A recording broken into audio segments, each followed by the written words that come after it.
Let's get into this next piece here. So I would say probably one of the key pieces when it comes to plant-based eating, or just plants in general, is something that's very unique to plants. As if there's one nutrient that I feel like a lot of humans could get more of, it's fiber. Uh, so, fiber is part of plants that's not digestible by the human digestive tract, which means that it helps to slow down the digestion of other foods around it.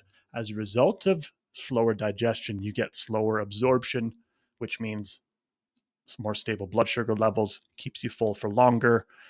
And this is some of the things, not the only things, of course, that has been shown to with fiber to help reduce the chance of or help manage diabetes, reduce cholesterol, help with supporting weight changes or weight maintenance.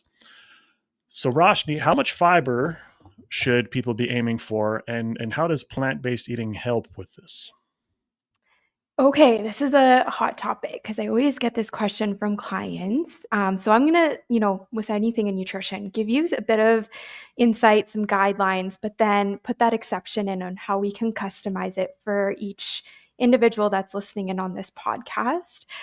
So kind of the fiber recommendations using our Canadian Health Canada guidelines range from, depending on your age, all the way from 19 grams per day if you're younger, and then, younger than 13, and then climbing up as we get to like the middle age, 38 grams, and then 50 plus, ranging back down to 30 grams. So we kind of see this fiber recommendation change throughout the lifespan, just depending on how our digestive tract changes.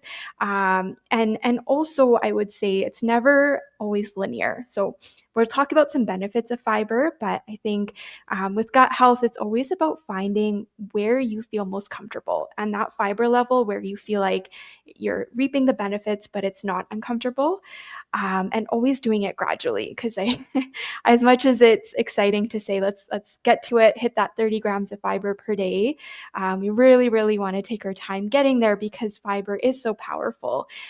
It's doing its job, like you said, Brandon. It's slow to digest, so it's going to improve our satiety, help us, improve our energy. It has some benefits on like blood sugar management and then that chronic disease prevention. But because of all those benefits, we really want to, titrate up to our goal.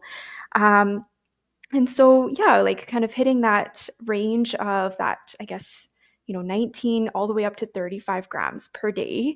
But just, I would encourage keeping something like a food journal. If you're wanting to increase fiber, try and monitor like your food intake and your symptoms and see how you do as you gradually increase fiber on your plate.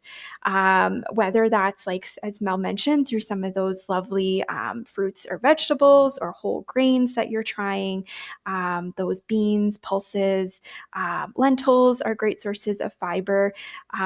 So a really I guess exciting part of a plant-based diet is the fiber will add up quick. It's in a lot of the foods, but it's just about finding kind of that balance that works for you, and then also always say making sure you're staying hydrated.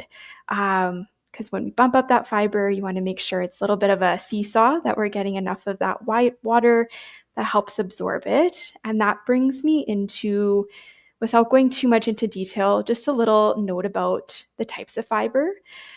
Since we're talking about chronic disease management, there's a type of fiber called soluble fiber. And just as the name suggests, it's really good at soaking up water. And because of that, it's great at reducing cholesterol, specifically LDL cholesterol, which is kind of that lousy or bad cholesterol that we want to lower in the body when we're trying to prevent heart disease or lower blood pressure.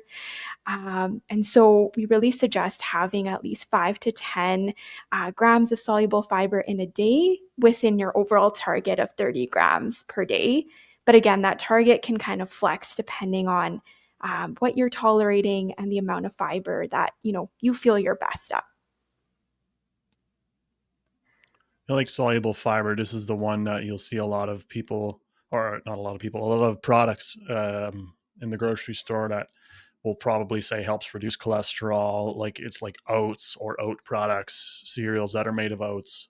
beans, even some fruits. Although, I mean, I feel like grocery stores could probably do a little bit more stuff in the produce section, like fruits and vegetables, to describe some of these benefits. Because even things like people probably wouldn't think of, like apples and pears, like they got a good amount of soluble fiber. You wouldn't really think of that most of the time. I would find though. It's always back to the food marketing, and much more interesting to food market on like the packaged products, but then we often forget about the whole foods and like a whole apple or a whole pear and the benefits of those things for sure. Little plug to my Viva plan and the Vivapedia section, which has some of that information that you can go and look at. How much fiber do apples and pears have? It's in there.